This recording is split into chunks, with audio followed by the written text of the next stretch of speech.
Hi hello ನಮಸ್ಕಾರ. ನೀವು ನೋಡ್ತಾ ಇದ್ದೀರಾ ಬಾಸ್ ವಾಲಾ, ನಾನು ಚಂದ. ಎಸ್, PF ಅಂದಿದ ತಕ್ಷಣವೇ ಎಲ್ಲರಿಗೂ ಕೂಡ ತುಂಬಾನೇ ಇಂಪಾರ್ಟೆನ್ಸ್ ಕೊಡುತ್ತೆ ಅವ್ರ ಲೈಫಲ್ಲಿ. ಯಾರೇ ಗವರ್ಮೆಂಟ್ ಅಲ್ಲಿ ಕೆಲಸ ಮಾಡಿದವರಾಗಿರ್ಬೋದು ಅಥವಾ ಯಾವುದೇ ಕಂಪನಿಗಳಲ್ಲಿ ಕೆಲಸ ಮಾಡ್ತಿರೋರಿಗೆ ಈ ಪ್ರಾವಿಡೆಂಟ್ ಫಂಡ್ ಎಷ್ಟು ಮುಖ್ಯ ಆಗುತ್ತೆ ಗೊತ್ತಾ?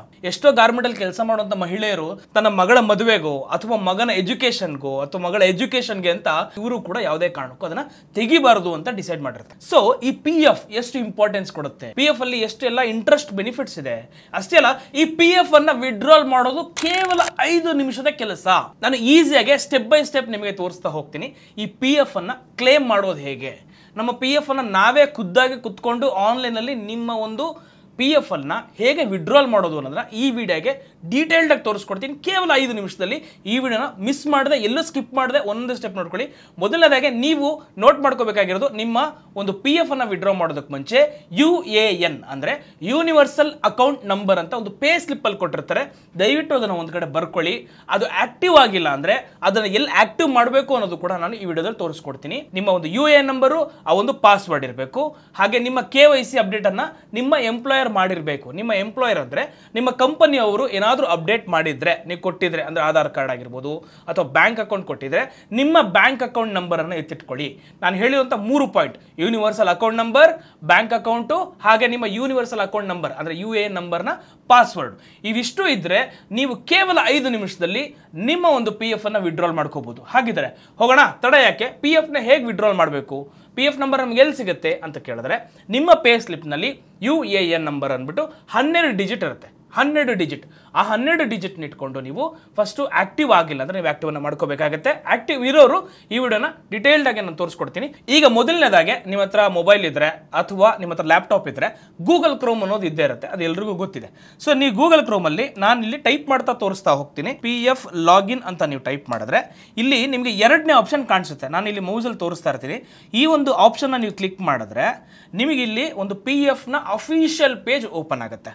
So employer provident fund organisation India ಅಂತ ಒಂದು ಬರುತ್ತೆ. ಈಗ ನೀವು ಇಲ್ಲಿ 2 ಆಪ್ಷನ್ ಇದೆ. ನಿಮಗೆ ಇಲ್ಲಿ ಕೆಳಗಡೆ ಗಮನಿಸ್ತಿರ್ಬೋದು ಆಕ್ಟಿವ್ UAN ನಂಬರ್, ಆಮೇಲೆ ನೋ ಯುವರ್ UAN ನಂಬರ್ ಅಂತ ಇದೆ. ಸೊ ಆಕ್ಟಿವ್ UAN ನಂಬರ್ ಏನಕ್ಕೆ ಅಂದ್ರೆ, ನೀವು ಫಸ್ಟ್ ಟೈಮ್ ಏನಾದ್ರು ನೀವು ಒಂದು ಕಂಪನಿಯಲ್ಲಿ ಕೆಲಸ ಮಾಡ್ತಿರ್ಬೇಕಾದ್ರೆ ನಿಮಗೆ ಯಾವುದೇ UAN ನಂಬರ್ ಇಲ್ಲ ಅಥವಾ ನಿಮ್ಮ PF ಅಕೌಂಟ್ ನಂಬರ್ ಇಲ್ಲ ಅಂದರೆ ನಿಮಗೆ ಒಂದು UAN ನಂಬರ್ ಅಂತ ಜನರೇಟ್ ಆಗುತ್ತೆ. ಆಗ ಜನರೇಟ್ ಆದಾಗ ನೀವು ಆಕ್ಟಿವ್ ಮಾಡಿಲ್ಲ, ಯೂಸೇ ಮಾಡಿಲ್ಲ ಅಂದಾಗ ಆ UAN ನಂಬರ್ನ ನೀವು ಇಲ್ಲಿ ಆಕ್ಟಿವ್ UAN ನಂಬರ್ ಅಂತ ಕೊಟ್ಟು ನೀವು ಆ ನಂಬರನ್ನು ಹಾಕಿ OTP ಹಾಕಿದ್ರೆ ಅದು ಆಕ್ಟಿವ್ ಸ್ಟೇಟಸ್ಗೆ ಬರುತ್ತೆ. ಸೊ ನಂತರ ನೋ ಯುವರ್ UAN ನಂಬರ್ ಅಂತಂದರೆ ನಿಮ್ಮ ರಿಜಿಸ್ಟರ್ ಮೊಬೈಲ್ ನಂಬರ್, ಅಂದರೆ ನಿಮಗೆ ಗೊತ್ತಿರಲ್ಲ, ಮರ್ತೋಗಿರುತ್ತೆ, ಅಂದರೆ ನೀವು ಆ UAN ನಂಬರ್ನ ತಿಳ್ಕೊಬೇಕಾದ್ರೆ ನಿಮ್ಮ ಪರ್ಸನಲ್ ನಂಬರ್, ರಿಜಿಸ್ಟರ್ ನಂಬರ್ ಏನು ಕೊಟ್ಟಿರ್ತೀವಿ PFಗೆ, ಆ ಒಂದು ನಂಬರ್ನ ಮೂಲಕ ನೀವು ನಿಮ್ಮ UAN ನಂಬರು ಮತ್ತು ಡೇಟ್ ಆಫ್ ಬರ್ತ್ ಕೇಳುತ್ತೆ. ಆ ಡೇಟ್ ಆಫ್ ಬರ್ತ್ ಮೂಲಕ ನೀವು ಆ UAN ನಂಬರನ್ನು ತಿಳ್ಕೊಬೋದು. ಈಗ ಮೊದಲನೇದಾಗಿ ನಂದೇ ಒಂದು UAN ನಂಬರ್ ಹೇಗೆ ತಿಳ್ಕೊಳ್ಳೋದು ಅನ್ನೋದನ್ನು ನಾನು ನಿಮಗೆ ಇಲ್ಲಿ ತೋರಿಸ್ತಾ ಹೋಗ್ತೀನಿ. ಸೊ ಇಲ್ಲಿ ನೋಡ್ತಿರ್ಬೋದು, ಫಸ್ಟ್ UAN ನಂಬರ್ ಯಾವುದು ಅಂತ ತಿಳ್ಕೊಳ್ಳೋದಕ್ಕೆ ಇಲ್ಲಿ ನೋ ಯುವರ್ UAN ನಂಬರ್ ಅಂತ ನೀವು ಕ್ಲಿಕ್ ಮಾಡಿದ್ರೆ ನಿಮ್ಗೆ ಇಲ್ಲಿ ಒಂದು ಆಪ್ಷನ್ ಓಪನ್ ಆಗುತ್ತೆ, ಮೊಬೈಲ್ ನಂಬರ್ ಓಪನ್ ಆಗುತ್ತೆ, ಮತ್ತೆ ಒಂದು ಕ್ಯಾಪ್ಚ್ ಓಪನ್ ಆಗುತ್ತೆ. ಸೊ ಈಗ ನಾನು ಮೊಬೈಲ್ ನಂಬರ್ ಅನ್ನು ಹಾಕ್ತೀನಿ. ಈ ಮೊಬೈಲ್ ನಂಬರ್ ಅನ್ನು ಹಾಕಿದ ತಕ್ಷಣ ನಾನು ಇಲ್ಲಿ ಕೆಳಗಡೆ ಕ್ಯಾಪ್ಚ್ ಓಪನ್ ಆಗುತ್ತೆ, ಅದನ್ನು ಕೂಡ ನಾನು ಇಲ್ಲಿ ಕೊಡ್ತೀನಿ. ಸೊ ರಿಕ್ವೆಸ್ಟ್ ಫಾರ್ OTP ಅಂತ ಕೇಳಿದ ತಕ್ಷಣ ನಿಮ್ಮ ಪರ್ಸನಲ್ ನಂಬರ್ಗೆ ಅಂದ್ರೆ ರಿಜಿಸ್ಟರ್ ಮಾಡಿರುವಂತ PF ನಂಬರ್ಗೆ ಒಂದು OTP ಹೋಗುತ್ತೆ. ಈಗ ನನಗೆ OTP ಬಂದಿದೆ. ಈಗ ನಾನು OTP ಅನ್ನು ಕೂಡ ಹಾಕ್ತೀನಿ. ನೀವು ಆಗಿದ ತಕ್ಷಣ ವ್ಯಾಲಿಡೇಟ್ OTP ಅಂತ ಸಕ್ಸಸ್ಫುಲ್ ಅಂತ ಕೊಟ್ಟಿದ ತಕ್ಷಣನೇ ಇಲ್ಲಿ ಕೇಳುತ್ತೆ, ನಿಮ್ಮ ಹೆಸರು ಕೇಳುತ್ತೆ. ಈಗ ನನ್ನ ಹೆಸರನ್ನು ಹಾಕ್ತೀನಿ ನಾನೀಗ. ಅಂದರೆ ನೀವು ಆಧಾರ್ ಕಾರ್ಡು, ಪ್ಯಾನ್ ಕಾರ್ಡಲ್ಲಿ ಏನಿರುತ್ತೆ ಅದೇ ರಿಜಿಸ್ಟರ್ ಹೆಸರನ್ನು ಹಾಕಬೇಕಾಗತ್ತೆ. ಇಲ್ಲಿ ನಿಮ್ಮ ಡೇಟ್ ಆಫ್ ಬರ್ತ್ ಅನ್ನು ಹಾಕಬೇಕಾಗತ್ತೆ.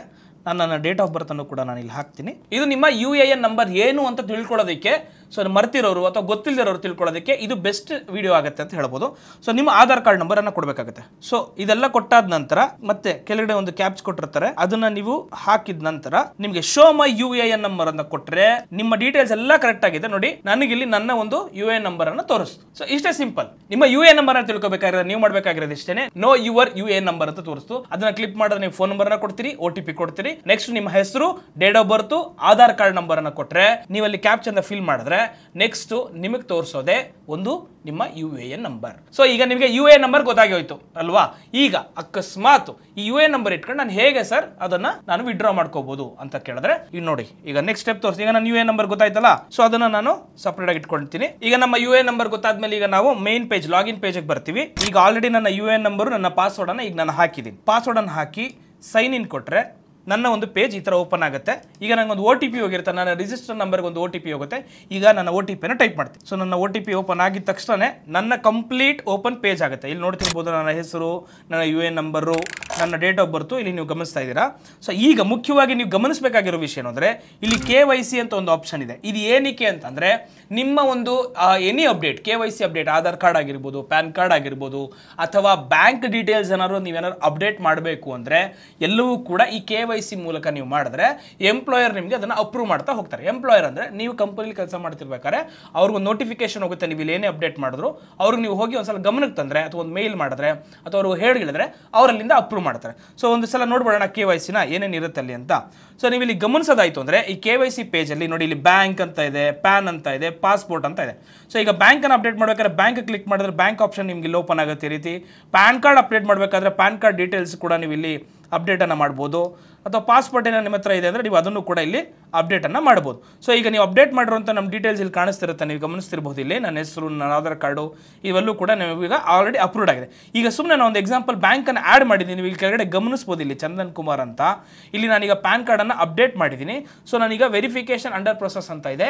ಇದು within 24 hours or within 48 hours ಒಳಗಡೆ ನಿಮ್ಮ HR ಡಿಪಾರ್ಟ್ಮೆಂಟ್ಗೆ ಹೋಗೋದು ತಲುಪುತ್ತೆ ನೋಟಿಫಿಕೇಶನ್, ಅಲ್ಲಿ ಅವರು ಅದನ್ನು ಅಪ್ರೂವ್ ಮಾಡ್ತಾರೆ. ಈಗ ನೆಕ್ಸ್ಟ್ ಕಾಂಟ್ಯಾಕ್ಟ್ ಡೀಟೇಲ್ಸ್ ಅಂತ ಇದೆ. ಅಕಸ್ಮಾತ್ ಕಾಂಟ್ಯಾಕ್ಟ್ ಡೀಟೇಲ್ಸ್ ಏನು ಅಪ್ಡೇಟ್ ಮಾಡಿಲ್ಲ ಅಂದರೆ, ನಿಮ್ಮ ಫೋನ್ ನಂಬರ್ ಅಪ್ಡೇಟ್ ಮಾಡಿಲ್ಲ ಅಂದರೆ, ನಿಮ್ಮ ಇಮೇಲ್ ಅಪ್ಡೇಟ್ ಮಾಡಿಲ್ಲ ಅಂದರೆ, ನೀವು ಇಲ್ಲಿ ಖುದ್ದಾಗೆ ನೀವು ಇಲ್ಲಿ ಗಮನಿಸ್ತಿರ್ಬೋದು. ಈಗ ಆಲ್ರೆಡಿ ನನ್ನ ಮೇಲ್ ID ಇದೆ, ನನ್ನ ಒಂದು ಫೋನ್ ನಂಬರ್ ಇದೆ. ಇಲ್ಲಿ ಚೇಂಜ್ ಅಕಸ್ಮಾತ್ ಇಲ್ಲ, ಹಳೆ ನಂಬರ್ ಹೊರಟೋಯ್ತು, ಈಗ ಹೊಸ ನಂಬರ್ ಇದೆ ನನ್ನ ಹತ್ರ ಅಂದರೆ ನೀವು ಇಲ್ಲಿ ಚೇಂಜ್ ಅಂತ ಕ್ಲಿಕ್ ಮಾಡಿ ನಿಮ್ಮ ನಂಬರನ್ನು ಕೊಟ್ಟರೆ ನೋಡಿ, ಇಲ್ಲಿ ಆಪ್ಷನ್ ತೋರಿಸ್ತೀನಿ. ಇಲ್ಲಿ ನ್ಯೂ ನಂಬರ್ ಯಾವುದಿದೆ ಲಿಂಕ್ ಆಧಾರ್ ಕಾರ್ಡ್ಗೆ ಲಿಂಕ್ ಆಗಿರಲೇಬೇಕು, ದಟ್ ಈಸ್ ಮಸ್ಟ್. ಅದಿದ್ರೆ ಮಾತ್ರ ನಿಮ್ಗೆ ಇಲ್ಲಿ ಅದೊಂದು ವ್ಯಾಲಿಡೇಷನ್ ಅಲ್ಲಿ ತೋರಿಸುತ್ತೆ, ಇಲ್ಲ ಅಂದ್ರೆ ತೋರಿಸೋದಿಲ್ಲ. ಇಲ್ಲಿ ಆನ್ಲೈನ್ ಸರ್ವಿಸ್ ಅಂತ ನಿಮ್ಗೆ ಇಲ್ಲಿ ಕಾಣಿಸ್ತಿದೆ, ನೀವು ಇಲ್ಲಿ ಗಮನಿಸ್ತಿರ್ಬೋದು. ಇಲ್ಲಿ 3-4 ಆಪ್ಷನ್ಗಳಿದಾವೆ. ಒಂದು ಕ್ಲೈಮ್ ಅಂತ ಇದೆ, ಅಂದರೆ form 31, form 19, form 10C, form 10D ಅಂತ ಇದೆ.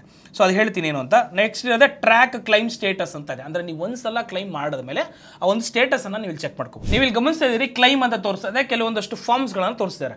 ಅದಕ್ಕೂ ಮುಂಚೆ ಈ ಕ್ಲೈಮನ್ನು ಹೇಗೆ ಮಾಡೋದು ಅನ್ನೋದನ್ನ ತಿಳ್ಕೊಳ್ಳೋದಕ್ಕೂ ಮುಂಚೆ ನೀವೇನಾದರೂ ಟರ್ಮ್ ಇನ್ಶೂರೆನ್ಸ್ ಬಗ್ಗೆ ನಿಮಗೆ ಗೊತ್ತಿದೆಯಾ? ಟರ್ಮ್ ಇನ್ಶೂರೆನ್ಸ್ನ ಆಲೋಚನೆ ಖಂಡಿತವಾಗ್ಲೂ ನೀವು ಮಾಡಲೇಬೇಕು. ಟರ್ಮ್ ಇನ್ಶೂರೆನ್ಸ್ ನಿಮ್ಮ ಮತ್ತು ನಿಮ್ಮ ಕುಟುಂಬಕ್ಕೆ ಆಪತ್ಕಾಲದ ಆಪ್ತಮಿತ್ರ ಅಂತಾನೆ ಹೇಳ್ಬೋದು. ಡಿಸ್ಕ್ರಿಪ್ಷನ್ ಅಲ್ಲಿ ಲಿಂಕ್ ಅನ್ನ ಕೊಟ್ಟಿರ್ತೀನಿ, ಆ ಲಿಂಕ್ ಅನ್ನ ಬಳಸಿ ನೀವೇನಾದ್ರೂ ಟರ್ಮ್ ಇನ್ಶೂರೆನ್ಸ್ ಅನ್ನು ತಗೊಂಡ್ರೆ 15% ಡಿಸ್ಕೌಂಟ್ ಸಿಗುತ್ತೆ. ಅಷ್ಟೇ ಅಲ್ಲ, 51 ಇನ್ಶೂರೆನ್ಸ್ ಕಂಪನಿಗಳನ್ನ ನೀವು ಕಂಪೇರ್ ಮಾಡಿ ಯಾವ ಇನ್ಶೂರೆನ್ಸ್ ಬೆಸ್ಟ್ ಅನ್ನೋದನ್ನ ನೀವೇ ಖುದ್ದಾಗೆ ಸೆಲೆಕ್ಟ್ ಮಾಡ್ಕೋಬಹುದು. ಕೇವಲ 695 ರೂಪಾಯಿಗೆ ನಿಮ್ಮ ಏಜ್ ನ ಅನುಗುಣವಾಗಿ 2 ಕೋಟಿ ರೂಪಾಯಿ ಕವರೇಜ್ ಸಿಗುತ್ತೆ. ಇದರಲ್ಲಿ 24/7 ಕ್ಲೈಮ್ ಅಸಿಸ್ಟೆಂಟ್ ಕೂಡ ಇದೆ. ಅಷ್ಟೇ ಅಲ್ಲ, ಮತ್ತೆ ಕ್ಲೈಮ್ ಅಂತ ಹೇಳಿದ್ರೆ ಅದಕ್ಕೆ ಡೆಡಿಕೇಟೆಡ್ ಆಗಿ ಕ್ಲೈಮ್ ಅನ್ನು ಒದಗಿಸುವಂತಹ ವ್ಯವಸ್ಥೆ ಕೂಡ ಇದೆ. ಇಷ್ಟೇ ಅಲ್ಲ, ಟರ್ಮ್ ಇನ್ಶೂರೆನ್ಸ್ ಜೊತೆಗೆ ನೀವು ರೈಡರ್ ಬೆನಿಫಿಟ್ ಅನ್ನು ತಗೊಂಡಾಯ್ತು ಅಂದ್ರೆ 59 ಗಂಭೀರ ಕಾಯಿಲೆಗಳಿಗೆ ಚಿಕಿತ್ಸೆಯನ್ನು ಪಡೆದುಕೊಳ್ಳಬಹುದು. ಸೆಕ್ಷನ್ 80C ಅಡಿಯಲ್ಲಿ ನೀವೇನಾದ್ರೂ ಈ ಟರ್ಮ್ ಇನ್ಶೂರೆನ್ಸ್ ಅನ್ನ ಖರೀದಿ ಮಾಡಿದಾಗ ಇನ್ಕಮ್ ಟ್ಯಾಕ್ಸ್ ಬೆನಿಫಿಟ್ಸ್ ಕೂಡ ಸಿಗುತ್ತೆ, ಅದು ಹಳೆಯ ತೆರಿಗೆ ಪದ್ಧತಿಯಲ್ಲಿ. ಇನ್ಯಾಕೆ ತಡ, ಹೆಚ್ಚು ಸಮಯನ ಕೊಡಬೇಡಿ, ನೀವು ಈ ಕೂಡಲೇ ಟರ್ಮ್ ಇನ್ಶೂರೆನ್ಸ್ ಅನ್ನ ಖರೀದಿ ಮಾಡಿದ್ರೆ ನಿಮ್ಮ ಮತ್ತೆ ನಿಮ್ಮ ಕುಟುಂಬಕ್ಕೆ ಒಂದು ರಕ್ಷಾ ಕವಚ ಸಿಕ್ಕದಂಗೆ ಆಗುತ್ತೆ. ಈಗ ಕ್ಲೈಮ್ ಹೋಗೋಣ. ಕ್ಲೈಮ್ ಸೆಟಲ್ಮೆಂಟ್ ಹೋಗ್ತಿದ್ದಂಗೆ ನಾನು ಆಲ್ರೆಡಿ ನಿಮ್ಗೆ ಹೇಳಿದ್ದೀನಿ, ಯಾವ ಬ್ಯಾಂಕ್ ಅಕೌಂಟ್ ನಂಬರ್ ನಿಮ್ಮ ಒಂದು PF ಅಕೌಂಟ್ ಅಲ್ಲಿ ಇರುತ್ತೆ ಆ ಒಂದು ಬ್ಯಾಂಕ್ ಅಕೌಂಟ್ ನಂಬರ್ ಅನ್ನು ಹಾಕಿ ನೀವು ಇಲ್ಲಿ ವೆರಿಫೈ ಮಾಡಬೇಕಾಗುತ್ತೆ. ಸೊ ಈಗ ನಾನು ನನ್ನ ಬ್ಯಾಂಕ್ ಅಕೌಂಟ್ ನಂಬರ್ ಹಾಕ್ತೀನಿ. ಸೊ ನೀವು ಇಲ್ಲಿ ಬ್ಯಾಂಕ್ ಅಕೌಂಟ್ ನಂಬರ್ ಹಾಕಿದ ತಕ್ಷಣ ವೆರಿಫಿಕೇಶನ್, ಎಸ್ ನಿಮ್ಮ ಟರ್ಮ್ಸ್ ಅಂಡ್ ಕಂಡೀಷನ್ ಓಕೆನಾ, ನೀವು ಕೊಟ್ಟಿರುವಂಥ ಡೀಟೇಲ್ಸ್ ಎಲ್ಲವೂ ಕೂಡ ಕರೆಕ್ಟ್ ಆಗಿದೆಯಾ, ನೀವು ಕ್ಲೇಮ್ ಅನ್ನು ಅಮೌಂಟನ್ನು ವಿಡ್ರಾ ಮಾಡಿಕೊಂಡ್ರೆ ಇದೇ ಬ್ಯಾಂಕ್ ಅಕೌಂಟ್ಗೆ ಹೋಗುತ್ತೆ ಅನ್ನೋದು ಇಲ್ಲಿ ತೋರಿಸ್ತಿರೋದು. ನೆಕ್ಸ್ಟ್ ಇಲ್ಲಿ ಎಸ್ ಅಂತ ಕೊಟ್ಟರೆ ಇಲ್ಲಿ ಪ್ರೊಸೀಡ್ ಟು ಆನ್ಲೈನ್ ಕ್ಲೈಮ್ ಅಂತ ಕೇಳ್ತಿದೆ. ನೀವು ಪ್ರೊಸೀಡ್ ಟು ಆನ್ಲೈನ್ ಕ್ಲೈಮ್ ಅಂತ ಕ್ಲಿಕ್ ಮಾಡ್ತಿದ್ದಂಗೆ ಇಲ್ಲಿ ಕೇಳೋದು I want to apply for, ನಾನು ಯಾವುದಕ್ಕೆ ಅಪ್ಲೈ ಮಾಡಬೇಕು. ಇಲ್ಲಿ ನಾನು ಆಗಲೇ ಹೇಳಿದೆ PF ಅಡ್ವಾನ್ಸ್ ಬಂದು ಫಾರ್ಮ್ 31 ಬರುತ್ತೆ. ನೀವೇನಾದ್ರೂ ಪೆನ್ಷನ್ ಸ್ಕೀಮ್ ಅನ್ನ, ಅಂದ್ರೆ ನೀವು ಪೆನ್ಷನ್ಗೆ ನೀವೇನು ಅಮೌಂಟ್ ಕಟ್ ಆಗ್ತಿತ್ತು ಹೋಲ್ ಆಗಿ, ನೀವೀಗ ಫಾರ್ ಎಕ್ಸಾಂಪಲ್ ವಿದಿನ್ 5 years ಒಳಗಡೆ ಏನಾದರೂ ಒಂದು ಕಂಪನಿಯನ್ನು ಬಿಟ್ಟಾಗ ನೀವು ಹೋಲ್ ಕಂಪ್ಲೀಟ್ PF ಅನ್ನು ನೀವು ವಿಡ್ರಾ ಮಾಡ್ಕೊಳ್ಳುವಂಥ ಸಂದರ್ಭದಲ್ಲಿ ಅಲ್ಲಿ ಫಾರ್ಮ್ 10C ಅಂದ್ರೆ ಪೆನ್ಷನ್ ಅಮೌಂಟ್ ಕೂಡ ವಿಡ್ರಾ ಮಾಡುವಂಥದ್ದು ಬರುತ್ತೆ. ಆಮೇಲೆ ಫಾರ್ಮ್ ಫುಲ್ ವಿಡ್ರಾಲ್ ಅಂತ ಒಂದು ಬರುತ್ತೆ. ಸೊ ಈ ರೀತಿಯಾಗಿ ಒಂದು ಆಪ್ಷನ್ಗಳು ತೋರಿಸುತ್ತೆ. ನೀವು PF ಅಡ್ವಾನ್ಸ್ ಅನ್ನು ತಗೊಳ್ಳೋದಕ್ಕೆ ಫಾರ್ಮ್ 31 ನೀವು ಇಲ್ಲಿ ಕ್ಲಿಕ್ ಮಾಡಿದ್ರೆ ನಿಮ್ಗೆ ಇಲ್ಲಿ ಸೆಲೆಕ್ಟ್ ಸರ್ವಿಸು, ಆಮೇಲೆ ಯಾವುದಕ್ಕೋಸ್ಕರ ನೀವು ಈ ಒಂದು ಅಮೌಂಟನ್ನು ತೆಗಿತಿದ್ದೀರಾ, ಅಷ್ಟೇ ಅಲ್ಲ ನೀವು ಎಷ್ಟು ಅಮೌಂಟ್ ಬೇಕಾಗುತ್ತೆ, ಎಂಪ್ಲಾಯ್ ಅಡ್ರೆಸ್ಸು, ಇವೆಲ್ಲವನ್ನ ನೀವು ಡೀಟೇಲ್ಸ್ ಫಿಲ್ ಮಾಡಬೇಕಾಗುತ್ತೆ. ಈಗ ನಾನು ಎಕ್ಸಾಂಪಲ್ ನಾನು ಫಾರ್ಮ್ ಫಿಲ್ ಮಾಡಿ ತೋರಿಸ್ತೀನಿ ನಿಮಗೆ. ಈಗ ನಂದು 3-4 ಕಂಪ್ನಿಗಳಿದಾವೆ. ಸೊ ನಾನೀಗ ಒಂದು ಪರ್ಟಿಕ್ಯುಲರ್ ನಮ್ಮ ಕಂಪನಿದೆ, ನಾನೀಗ ನಿಮಗೆ ತೋರಿಸ್ತೀನಿ. ನಮ್ದು ಇವಾಗ ಬಾಸ್ವಾಲಾ ಟೆಕ್ನಾಲಜಿ ಪ್ರೈವೇಟ್ ಲಿಮಿಟೆಡ್ ಅಂತ ಇದೆ. ನಾನು ಅದನ್ನು ಕ್ಲಿಕ್ ಮಾಡ್ತೀನಿ. ಅಂದರೆ ನೀವು ಯಾವಾಗ ಸರ್ವಿಸಲ್ಲಿ ಇದ್ದಾಗ ನಿಮ್ಮ ಒಂದು PF ಕಟ್ ಆಗಿರೋದನ್ನ ನೀವು ವಿಡ್ರಾ ಮಾಡ್ಕೋಬೇಕು ಅಂತ. ಈಗ ಒಂದು 4 ಕಂಪ್ನಿದಿರುತ್ತೆ. ನೀವು ಪರ್ಟಿಕ್ಯುಲರ್ ಆಗಿ, ಈಗ ನನಗೆ ಬಾಸ್ವಾಲಾ ಕೆಲಸ ಮಾಡ್ತಿರೋದು, ನಾನು ಈ ಕಂಪ್ನಿ ಮಾತ್ರ ಪಿ ಎಫ್ ವಿಡ್ರಾಲ್ ಮಾಡ್ಕೋತೀನಿ ಅಂದರೆ ನಾನು ಅದನ್ನು ಸೆಲೆಕ್ಟ್ ಮಾಡ್ಕೋಬೇಕಾಗತ್ತೆ. ಅಥವಾ ಹಿಂದಿನ ಕಂಪ್ನಿ ನೀವೇನಾದರೂ ವಿಡ್ರಾ ಮಾಡ್ಕೋಬೇಕು ಅಂದರೆ ನೀವು ಇವಾಗ ಕೆಲಸ ಬಿಟ್ಟಿದ್ದೀರಿ, ಕೆಲಸ ಬಿಟ್ಟು 31 ಡೇಸ್ ಅಥವಾ ವಿದಿನ್ 30 ಡೇಸ್ ಆಗಿರಲೇಬೇಕು, ಕಂಪಲ್ಸರಿ 30 ಡೇಸ್ ಅಬೋ, ಒಂದು ತಿಂಗಳ ನಂತರ ನೀವು ಹೋಲ್ ಅಮೌಂಟನ್ನು ವಿಡ್ರಾ ಮಾಡ್ಕೊಳಕ್ಕಾಗೋದು. ಸೊ ಅದರಿಂದ ನೀವು ಹಳೆ ಕಂಪನಿ ವಿಡ್ರಾ ಮಾಡ್ಕೋಬೇಕಾದ್ರೆ ನಿಮ್ಮೊಂದು ಆಪ್ಷನ್ ತೋರಿಸುತ್ತೆ full amount withdrawal, final settlement, P F final settlement ಅಂತ ತೋರಿಸುತ್ತೆ. ನೆನಪಿನ ಇಟ್ಕೊಳ್ಳಿ, ಪಿ ಎಫ್ ಫೈನಲ್ ಸೆಟಲ್ಮೆಂಟ್. ಅಥವಾ ಈಗ ಕೆಲಸ ಮಾಡ್ತಿರೋಂಥ ಕಂಪನಿ ನೀವೇನಾದ್ರು ವಿಡ್ರಾ ಮಾಡ್ಕೋಬೇಕು ಅಂದರೆ, ಸೊ ನಾನಿಲ್ಲಿ ಒಂದು ಪಿ ಎಫ್ ವಿಡ್ರಾ ಮಾಡ್ಕೊಳ್ಳೋದಕ್ಕೆ purpose for which advance is required, ಯಾವ ರೀತಿಯ ಅಡ್ವಾನ್ಸ್ ಅನ್ನ ಮಾಡಬೇಕಾಗುತ್ತೆ. ಇಲ್ಲೊಂದು 5 ಆಪ್ಷನ್ಗಳನ್ನು ತೋರಿಸುತ್ತೆ, 5ಕ್ಕೂ ಅಧಿಕ ಆಪ್ಷನ್ಗಳಿದಾವೆ. ನ್ಯಾಚುರಲ್, ಇಲ್ನೆಸ್, ಪವರ್ ಕಟ್ಟ, ಮ್ಯಾರೇಜ್, ಹೈಯರ್ ಎಜುಕೇಷನ್ಗ, ಅಥವಾ ಹ್ಯಾಂಡಿಕ್ಯಾಪ್ ಎಕ್ವಿಪ್ಮೆಂಟ್ ತಗೊಳ್ಳೋದಕ್ಕ, ಅಥವಾ ಸೈಟಲ್ಲಿ ಕನ್ಸ್ಟ್ರಕ್ಷನ್ ಮಾಡೋದಕ್ಕ, ಫ್ಲಾಟ್ ತಗೊಳ್ಳೋದಕ್ಕ, ಮನೆ ತಗೊಳ್ಳೋದಕ್ಕ, ನೀವು ಯಾವುದಕ್ಕೆ ಬೇಕಾದ್ರೆ ತಗೊಳ್ಳಿ. ಈಗ ನಾನು ಇಲ್ನೆಸ್, ನನಗೆ ಹುಷಾರಿಲ್ಲ ಅಂತ ನಾನು ತಗೊಳ್ತೀನಿ. ಇನ್ನೊಂದು ಮುಖ್ಯವಾಗಿ ಅರ್ಥ ಮಾಡ್ಕೋಬೇಕಾಗಿರೋದು ಅಮೌಂಟ್ ಆಫ್ ಅಡ್ವಾನ್ಸ್ ರಿಕ್ವೈರ್ಡ್. ಇದು ನೆನಪಿನಲ್ಲಿ ಇಟ್ಕೊಳ್ಳಿ. ಫಾರ್ ಎಕ್ಸಾಂಪಲ್, ನಿಮ್ದೇನಾದ್ರೂ 1 ಲಕ್ಷ ರೂಪಾಯಿ ನಿಮ್ಮ ಅಕೌಂಟಲ್ಲಿ ಇದೆ, ಪಿ ಎಫ್ ಬ್ಯಾಲೆನ್ಸ್ ಅನ್ನು ನೋಡುವಂಥ ಸಂದರ್ಭದಲ್ಲಿ ನಿಮ್ಮಲ್ಲಿ 1 ಲಕ್ಷ ರೂಪಾಯಿ ನಿಮ್ಮ ಹತ್ರ ಏನಾಗಿದೆ ಅಂದರೆ ನೀವು ಅಷ್ಟು ಅಮೌಂಟ್ ಹಾಕಿದ್ರೆ ಅಷ್ಟು ಕೊಡೋದಿಲ್ಲ. ಮ್ಯಾಕ್ಸಿಮಮ್ 55% ಇಂದ 60%, ಅಂದರೆ ಇಲ್ನೆಸ್ ಅಂದರೆ 70%ವರೆಗೂ ನಿಮಗೆ ವಿಡ್ರಾ ಕ್ಲೈಮ್ ಸೆಟಲ್ಮೆಂಟ್ ಸಿಗುತ್ತೆ. ನೀವು ಹೋಲ್ ಅಮೌಂಟ್ ಲಕ್ಷ ರೂಪಾಯಿ ಲಕ್ಷ ರೂಪಾಯಿನ ತೆಗೆದುಬಿಡ್ತೀನಿ, ಹಂಗಾಗಲ್ಲ ಇದರಲ್ಲಿ. ಸೊ ಅದಕ್ಕೆ ನೀವೇನು ಮಾಡಬೇಕು, ಪಿ ಎಫ್ ಅಡ್ವಾನ್ಸ್ ಅನ್ನೋದು ಅದನ್ನೇ. 1 ಲಕ್ಷ ರೂಪಾಯಿ ಇದ್ರೆ you can maximum withdraw up to 55 to 60%ವರೆಗೂ, ಅಂದರೆ ಮ್ಯಾಕ್ಸಿಮಮ್ ಅಂದರೆ 70%ವರೆಗೂ ಕೊಟ್ಟಿರುವಂಥದ್ದು ಇದ್ದಾವೆ. ಕೆಲವೊಂದ್ಸಲ ಕೊರೋನಾ ಟೈಮಲ್ಲಿ 90% ವಿಡ್ರಾ ಕ್ಲೈಮ್ ಸೆಟಲ್ಮೆಂಟು ಕೊಟ್ಟಿದ್ದಾರೆ. ಸೊ ಈಗ ನಾವು ಪಿ ಎಫ್ ಅಡ್ವಾನ್ಸ್ ಅಂತ ಇಟ್ಕೊಳ್ಳೋಣ. ಈಗ ನಂದು ಒಂದು ಅಕೌಂಟಲ್ಲಿ ಒಂದು 50,000 ರೂಪಾಯಿಂದ ಇಟ್ಕೊಳ್ಳಿ ಒಂದು ಎಕ್ಸಾಂಪಲ್. ಈಗ ನಾನು ಇಲ್ಲಿ ಒಂದು 30,000 ರೂಪೀಸ್ ನಾನು ಹಾಕ್ತೀನಿ. ಈಗ ಸೊ ಇಲ್ಲಿ ಹಾಕಿದ ತಕ್ಷಣ ನೀವು ಎಂಪ್ಲಾಯ್ ಅಡ್ರೆಸ್ ಅನ್ನು ಹಾಕ್ತೀರಾ. ನಾನು ಒಂದು ಎಕ್ಸಾಂಪಲ್, ಈಗ ನಾನು ಯಾವ ಸ್ಟ್ರೀಟ್ ಅಂತ ಕೇಳ್ತಿದ್ದೆ, ಆ ಸ್ಟ್ರೀಟನ್ನು ಹಾಕಿ, ನಿಮ್ಮ ಮನೆ ಅಡ್ರೆಸ್ ನೀವೇನು ಪ್ಯಾನ್ ಕಾರ್ಡಲ್ಲಿ ಇಟ್ಟಿರ್ತೀರ ಅದು ಯಾವ ಸ್ಟೇಟು, ಕರ್ನಾಟಕ ಅಂತ ಹಾಕ್ತೀರಿ. ಯಾವ ಡಿಸ್ಟ್ರಿಕ್ಟ್, ಬೆಂಗಳೂರು ಅರ್ಬನ್ ಅಂತ ಬರುತ್ತೆ, ಅರ್ಬನ್ನ ಸೆಲೆಕ್ಟ್ ಮಾಡಿ. ಮತ್ತು ಇಲ್ಲಿ ಬ್ಯಾಂಗಲೂರು ಅಂತ ಹಾಕಿ ಸಿಟಿ. ನೆಕ್ಸ್ಟ್ ಪಿನ್ ಕೋಡ್ ಬಂದು ನೀವು ಆಧಾರ್ ಕಾರ್ಡಲ್ಲಿ ಎಲ್ಲ ತಲೆಯಲ್ಲಿ ನೆನ್ಪಿಟ್ಕೊಳ್ಳಿ, ನಿಮ್ಮ ಆಧಾರ್ ಕಾರ್ಡಲ್ಲಿ ಏನಿದೆ ಅದನ್ನು ಮಾತ್ರನೇ ನೀವು ಅಡ್ರೆಸ್ಗಳನ್ನು ಹಾಕಬೇಕಾಗುತ್ತೆ.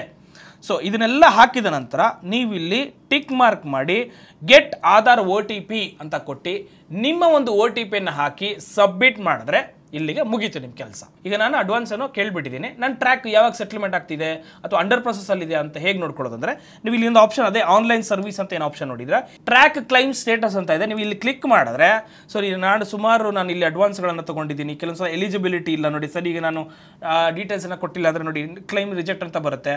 ಸೊ ಒಂದ್ಸಲ ನಿಮಗೆ ಇದಾಯಿತು ಅಂದರೆ ಇಲ್ಲಿ ಕ್ಲೈಮ್ ಸೆಟಲ್ಮೆಂಟು ನಿಮಗೆ ಈ ಥರ ಬರುತ್ತೆ. ನೀವು ಇಲ್ಲಿ ಎಕ್ಸಾಂಪಲ್ ನೋಡ್ತಿರ್ಬೋದು, ಕ್ಲೈಮ್ ಸೆಟಲ್ಮೆಂಟ್ ಅಂತ ಗಮನಿಸ್ತಿದ್ದೀರಾ. ಸೊ ಇಲ್ಲಿ ನಿಮಗೆ ಅಂಡರ್ ಪ್ರೊಸೆಸ್ ಅಲ್ಲಿ ಇದೆಯಾ ಅಥವಾ ವೆರಿಫಿಕೇಶನ್ ಅಲ್ಲಿ ಇದೆಯಾ, ಕ್ಲೈಮ್ ಸೆಟಲ್ಮೆಂಟ್ ಆಗ್ತಿದೆಯಾ, ಕ್ಲೈಮ್ ಸೆಟಲ್ಮೆಂಟ್ ಆಗಿ ನಿಮಗೆ 3 to 22 ವರ್ಕಿಂಗ್ ಡೇಸ್ ಒಳಗಡೆ, ನೆನಪಿಟ್ಕೊಳ್ಳಿ 3 ರಿಂದ 22 ದಿನದ ಒಳಗಡೆ ನಿಮ್ಮ PF ಅಕೌಂಟಲ್ಲಿ ಇದ್ದಂಥ ಅಮೌಂಟ್ ನೀವೇನು ಕೇಳಿದ್ರೆ ಅಡ್ವಾನ್ಸು ನೀವು ಕೊಟ್ಟಿರುವಂಥ ಬ್ಯಾಂಕ್ ಅಕೌಂಟ್ಗೆ ಬಂದು ಈಸಿಯಾಗಿ ಕ್ರೆಡಿಟ್ ಆಗುತ್ತೆ. ಸೊ ಕೇವಲ 5 ನಿಮಿಷದಲ್ಲಿ ನೀವು ಕೂಡ ನಿಮ್ಮ PF ಅನ್ನು ವಿಡ್ರಾಲ್ ಮಾಡ್ಕೋಬಹುದು, ಯಾವುದೇ ಸಮಸ್ಯೆಗಳಿಲ್ಲದೆ.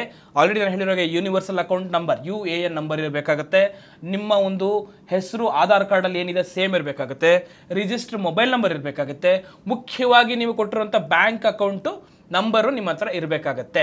ನೀವು ಯಾವ ಅಕೌಂಟ್ ಕೊಟ್ಟಿರ್ತೀರಿ ಆ ಬ್ಯಾಂಕ್ ಅಕೌಂಟ್ ನಂಬರೇ ಇರಬೇಕು. PFಗೆ ಯಾವ್ದು ಅಪ್ಡೇಟ್ ಮಾಡಿರ್ತೀರಿ ಅದೇ ಇರಬೇಕು.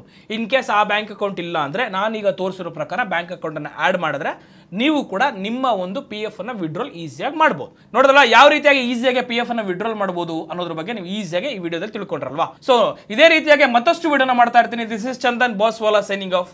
ಬಾಯ್. Boss wala, be the boss.